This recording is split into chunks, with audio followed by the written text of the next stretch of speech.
ध्यान से सुनो भाई। तो मैंने क्या बताया अभी कि आपसे इंटरव्यू में कोई चीज पूछा जाए या ना पूछा जाए, लेकिन आपसे जो गैस है, इधर लिखा हुआ ना रिफ्रिजरेंट नेम, जो गैस है, इस गैस का सक्शन प्रेशर को दो और नामों से जाना जाता है, रनिंग प्रेशर और बैक प्रेशर। रनिंग प्रेशर और बैक प्रेशर। आपसे कुछ पूछा जाए या ना पूछा जाए, लेकिन आपसे बैक प्रेशर या रनिंग प्रेशर आपसे पूछा जाएगा। एसी में कितना गैस भरे ये भी मायने नहीं रखता है। 1 किलो भरे, 2 किलो भरे, 3 किलो भरे, 4 किलो भरे, इससे मतलब नहीं है। चाहे एसी कितना हो टन की हो, चाहे कितना हो गैस भरे, उसका जो बैक प्रेशर आएगा तो हम लोग का वही आएगा जो मैंने लिख दिया। ये समझिए, लिख दिया तो लिख दिया यही रहेगा। समझ में आ रही बात? जैसे ये कह रहा है कि यदि हमारे R22 नंबर वाली गैस है, कौन सी R22 नंबर, उस गैस का बैक प्रेशर कितना है 60 से 70 PSI। प्रेशर को किसमें मापा जाता है? PSI का पूरा नाम पाउंड स्क्वायर। PSI का पूरा नाम क्या होता है? पाउंड स्क्वायर इंच होता है। बताओ भाई। तो ये आपका क्या होता है? अपना बैक प्रेशर होता है, जैसे R22 का कितना है 60 से 70 PSI है। अब जैसे 32 का कितना है 110 से 115 PSI है। तो बैक प्रेशर बहुत ज्यादा क्या रखेगा हमारे लिए मायने। चाहे हमारी एसी 1 टन की हो, चाहे हमारी एसी कितने टन की हो 1 टन की, और चाहे हमारी एसी 2 टन की हो, ये मायने नहीं रखेगा। अब यहाँ पर बहुत लोग कंफ्यूज होते हैं। कंफ्यूज क्या होता है समझिएगा। कंफ्यूज ये होते हैं कि सर हम लोग 1 टन की एसी में R22 नंबर की गैस थी तो उसके अंदर बैक प्रेशर हम लोग 60 रखे थे। 1 टन की एसी थी, गैस भरते समय 22 नंबर की गैस थी तो उसमें हम लोग तब तक गैस भरे जब तक कि 60 प्रेशर ना आ जाए। तो इंटरव्यूअर कहेगा आपने 1 टन की एसी में 60 PSI भरा, तो बताइए 3 टन की एसी में आप कितना गैस भरेंगे? 60 ही कि उससे ज्यादा? 60 ही कि उससे ज्यादा? तो हम लोग बोलेंगे सर उसके अंदर गैस तो हम ज्यादा भरेंगे, गैस हम क्या करेंगे ज्यादा भरेंगे, लेकिन जो बैक प्रेशर आएगा तो कितना आएगा 60 से 70 ही आएगा। बैक प्रेशर कितना आएगा 60 से 70 ही आएगा। चाहे हमारी 1 टन की एसी में हम कितना गैस भरे R22 वाला 60 से 70 PSI, और हमारे 10 टन की एसी तब कितना गैस भरेंगे? बोलेंगे सर गैस तो ज्यादा भराएगी लेकिन उसका बैक प्रेशर उतना ही रहेगा। समझ में आने बात?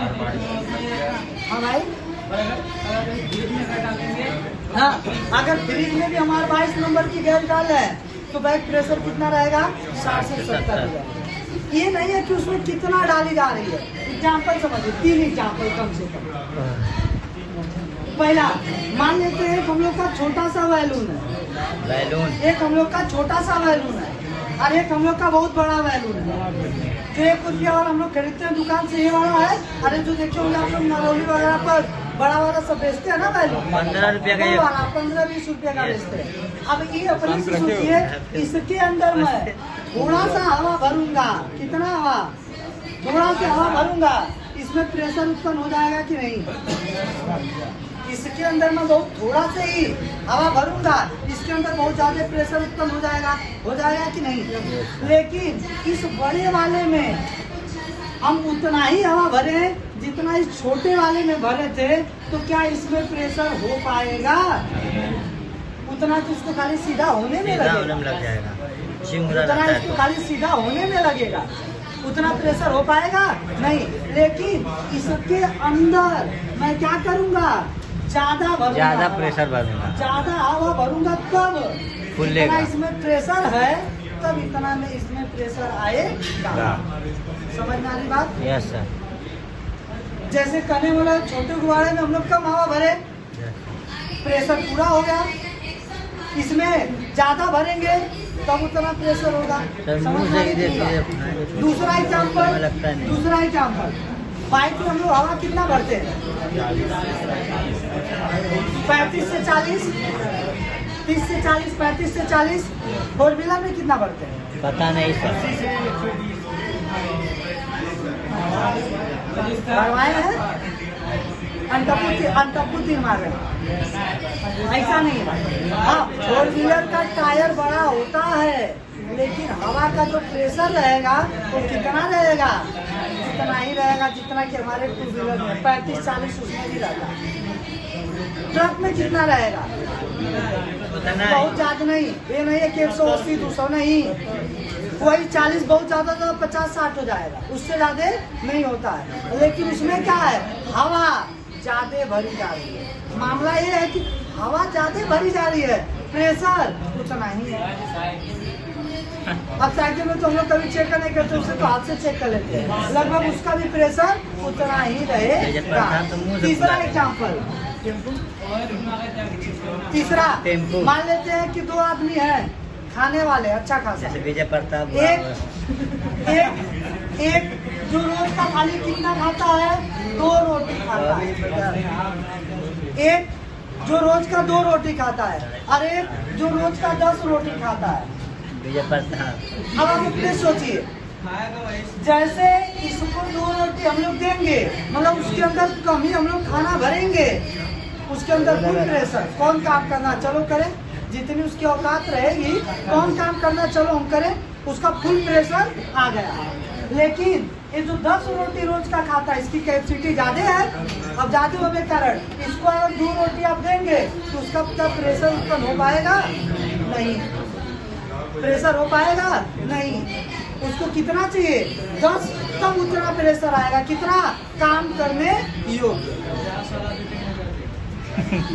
तो कहने का मतलब ये है कि चाहे हमारी एसी कितना टन की हो, कितना बड़ी हो, उसमें ज्यादा गैस भरी जाएगी, लेकिन उसका बैक प्रेशर जो आएगा उतना ही आएगा जितना कि हमारे 1 टन में, आधे टन में आ रहा था।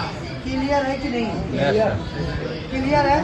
किसी को कोई डाउट नहीं ना है कि नहीं, कैसे इतना ही भरा जा रहा है।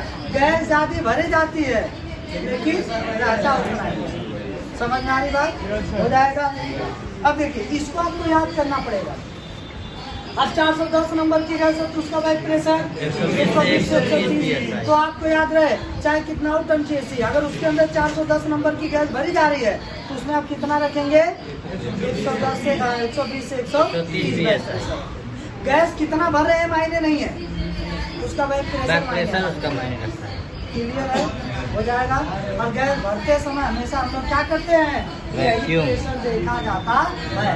कोई पूछे कि सक्शन प्रेशर, बैक प्रेशर या रनिंग प्रेशर क्या होता है, तो बोलेंगे कंप्रेसर के चालू स्थिति में, कंप्रेसर के चालू स्थिति में उसके चार्जिंग लाइन पर मापे गए प्रेशर को हम लोग कौन सा प्रेशर कहते हैं, समझ में आ रही बात?